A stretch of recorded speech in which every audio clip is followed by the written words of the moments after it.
Welcome back to the channel, students. Today we are going to start with a very new topic, that is nature of management. Before this lecture you have already studied about what is management, what is efficiency, effectiveness, characteristics and everything.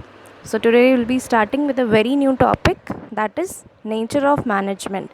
Here I'll explain you whether it is an art, a science or a profession, or how, if it is an art, science or profession, then how is it means art, science or profession.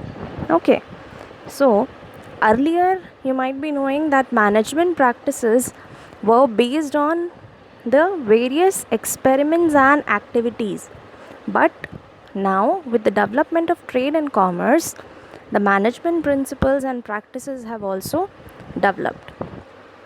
So today, as the management can be defined in a various ways, it has the different aspects of its nature too. That means you can't say that management is only an art or a science or a profession, since it has various meanings or various definitions. It has various natures too.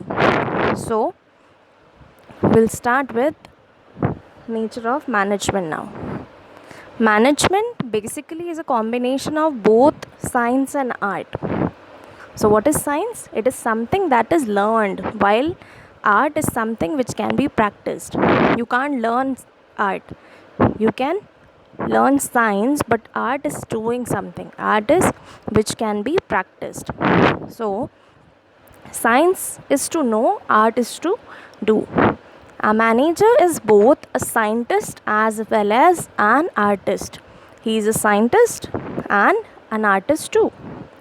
To know exactly whether management is a science or an art, it is necessary for you people to know the meaning of the words science and art. So let's start with the first thing, that is management as a science. So what is science basically? You all are studying science since previous so many classes. So basically science is representing knowledge gathered by observation and experiment, tested and brought under general principles. You all know this, that science is basically dependent upon the observations and the experiments, and until and unless these observations and experiments are not done, principles cannot be made. Got it? So now we will understand that why management is regarded as science. What are the reasons, or what are the features of science which makes it similar to the management. Okay, so the first one is systematic body of knowledge. The first feature is systematic body of knowledge, and the second one is principles based on experimentations, and the third one is universal application. Every managerial decision, whether it relates to determination of objectives or proposed course of an action to accomplish any objective, involves a choice between several alternatives. Okay, means if somebody wants to achieve something, then there they have to make a choice among the various alternatives. They can't just go ahead with a plan, with a single plan. They should have the various plans, then only they can choose the alternative, that which one is best among all. In fact, the success of any course of action depend on whether the choice is based on individual intuition or on a formal. Okay, so needless to say, the decisions based on scientific analysis of facts are more likely to be successful. As you know that science, it is always successful. Whatever is done on the basis of observation and experimentation, it is always successful. So yes, in case of management also, means whatever plans are made by the manager, it has to be based on experiments and observation, then only it will be successful. Therefore it is quite appropriate to regard management as a science. Then how can we test management, whether it is a science or not? So first thing, systematized body of knowledge or systematic body of knowledge. As I said, it is necessary for science to be a systematic body of knowledge. Management, it is also a systematic body of knowledge. because it came to be recognized after years of experimentations by the experts of management. Got it? The whatever rules and regulations or the principles are made for the management, they are just not made within a day.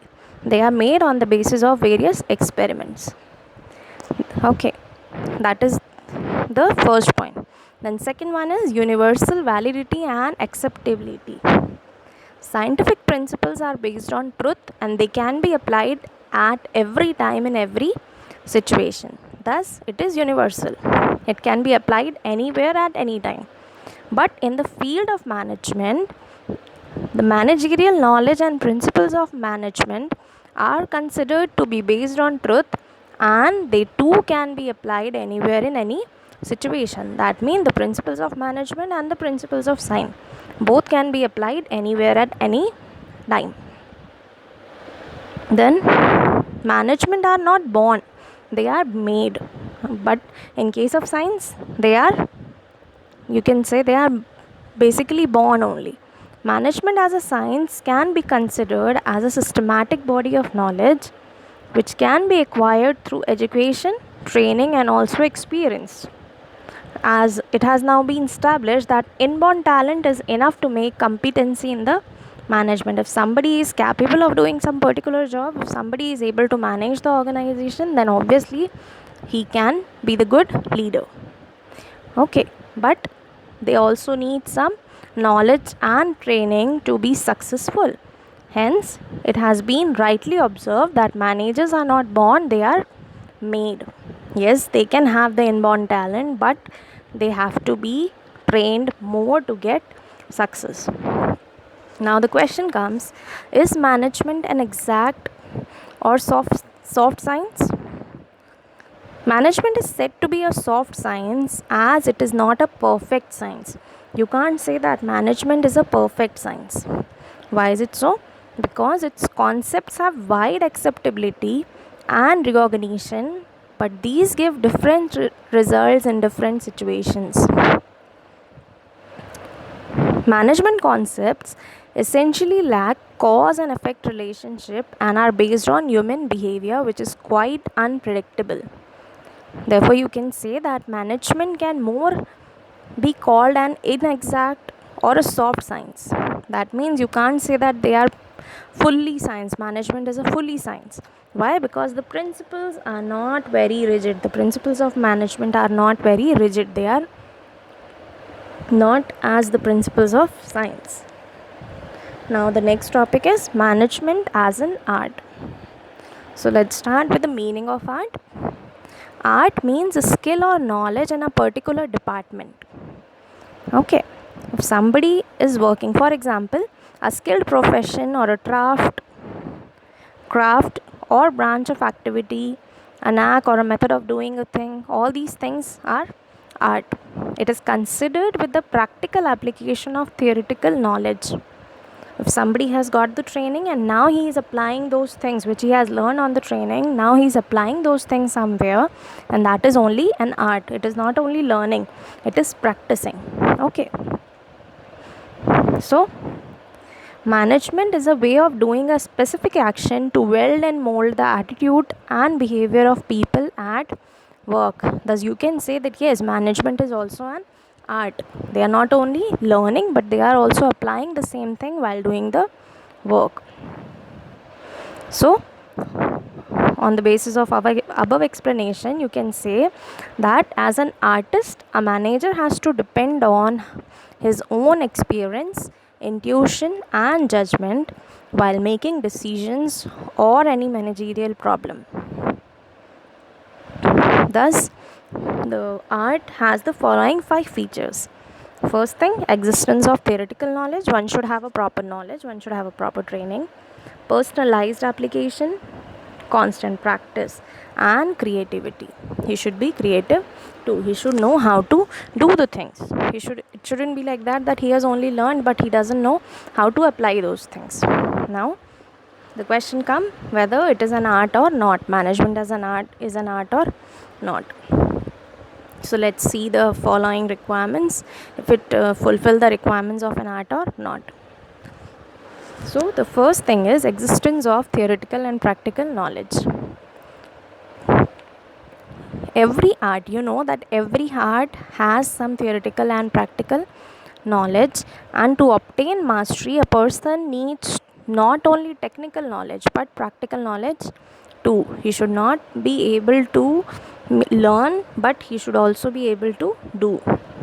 The same in the case of management. It is concerned with putting the available knowledge into the practice. Okay. Then the second one is personalized application.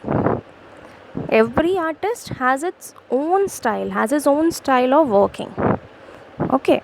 So in the same way, in case of management also, the test of management lies in the skillful use of one's technical knowledge and proficiency to ensure maximum productivity and profitability at the maximum cost. For example, there are many qualified singers in the present time, yet Lata Mangeshkar is in her achievements, means nobody can cross that achievement, nobody can reach there where she has reached.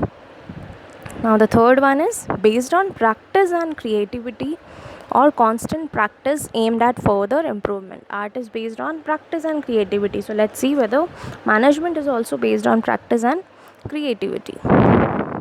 So in business also, there are best of times and the worst of times. Sometimes it may happen the company is earning huge profit, or sometimes it may happen the company is suffering with a huge loss. So an efficient manager can convert a challenge into an opportunity by mobilizing the available resources at his command to make the best of that situation.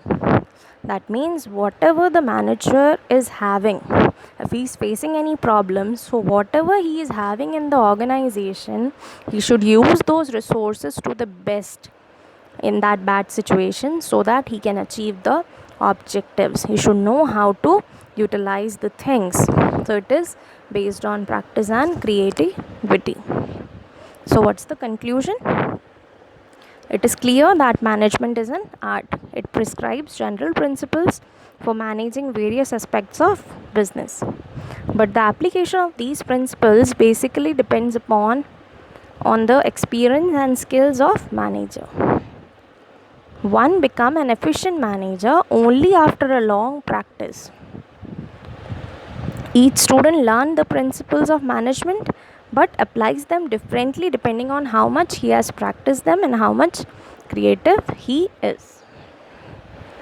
Now the next question is management as a profession. So what is profession? Let's start with that. So management is by and large becoming a profession. This can be seen by referring the following points. All big companies appoint professional managers at all the levels. There are basically 3 levels. You will learn about it further. So there are for the 3 levels, and in all the 3 levels the company used to see that whomsoever they are appointing as a manager, they should be professional. Okay. The next thing, many Indian companies, like you can say any of the company, take initiative to replace family members by professional managers. Okay, many of that, like Tata, Birla and all those, yes, they used to appoint their family members, but beyond that they go for some professional managers too, because they know that might be the person belonging from their family might not be having that much knowledge. Then the third thing, in public undertakings, management is in effect by professional managers. So what can you conclude from that? That we can conclude that management does have some of the features of profession, as it has systemized body of knowledge which can be formally taught to the newcomers. Beside this, it has various institutions and associations working for the cause of management. So in some respect, yes, you can say that management qualifies as a profession, while in some it lacks the profession